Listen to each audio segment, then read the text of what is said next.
ایران کی جانب سے یمن میں آئینی حکومت کا تختہ الٹ کر ملک پر قبضہ کرنے والے حوثی باغیوں کی حمایت اور ہر سطح پر مدد کوئی ڈھکی چھپی بات نہیں رہی۔ ایران علل اعلان حوثی باغیوں کی حمایت کرتے ہوئے یمن میں افراتفری کو ہوا دے رہا ہے۔ العربیہ.net کی رپورٹ کے مطابق ایرانی حکومت کی طرف سے حوثی باغیوں پر انعام و اکرام اور نوازشات کا سلسلہ جاری ہے۔ حال ہی میں ایران نے یمن کے خونخوار باغی لیڈر عبد الملک الحوثی کی نہ صرف تکریم کی ہے بلکہ اسے سن 2016 کا مزاحمتی ایوارڈ بھی دیا ہے۔ خیال رہے کہ اس سے قبل یہ ایوارڈ ایرانی حکومت کی طرف سے سن 2015 میں لبنانی شیعہ ملیشیا اور لبنان میں نہتے شہریوں کے قتل عام میں ملوث حزب اللہ کے سربراہ حسن نصر اللہ کو بھی دیا جا چکا ہے۔ العربیہ.net کے مطابق حال ہی میں تہران میں حوثی باغیوں کے اعزاز میں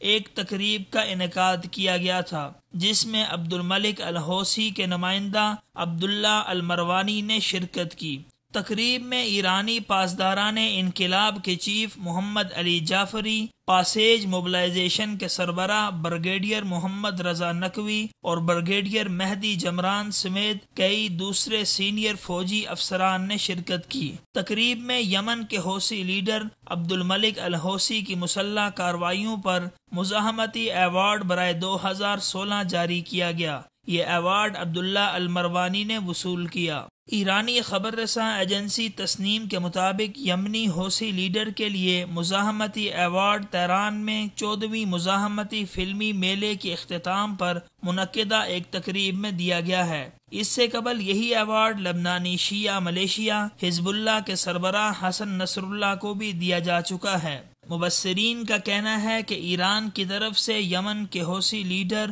عبد الملک الحوثی کے لیے مزاحمتی ایوارڈ کا اجرا اس بات کا واضح ثبوت ہے کہ تہران یمن کے اندرونی معاملات میں کھلم کھلا مداخلت اور بغاوت کو ہوا دینے کی سازشوں میں ملوث ہے، اور یمنی قوم کے قاتل ایک خونخوار باغی لیڈر کو مزاحمت کی علامت قرار دینا تہران کے خطے کے ممالک میں مداخلت کی پالیسیوں کا مظہر ہے۔ جبکہ دوسری جانب حال ہی میں ایرانی سپریم لیڈر علی خامنئی کے عسکری مشیر میر حسین فیروز آبادی نے ایک بیان میں کہا تھا کہ ایران یمن کے حوثی باغیوں کو اسلحہ فراہم نہیں کر رہا۔ البتہ ایرانی جنگی ماہرین حوثی باغیوں کو عسکری مہمات میں رہنمائی اور مشاورت کا سلسلہ جاری رکھے ہوئے ہیں تاکہ وہ مضبوط طریقے سے مزاحمت جاری رکھ سکیں۔ لیکن ایران کا یہ دعویٰ بھی سراسر من گھڑت اور بے بنیاد ہے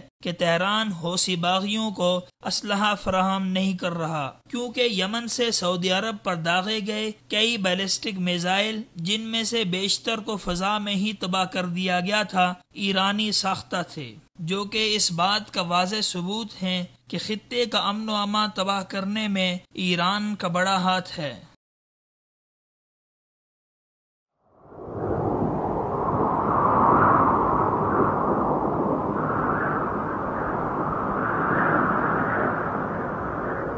اخوت و محبت کا علم بردار وصال اردو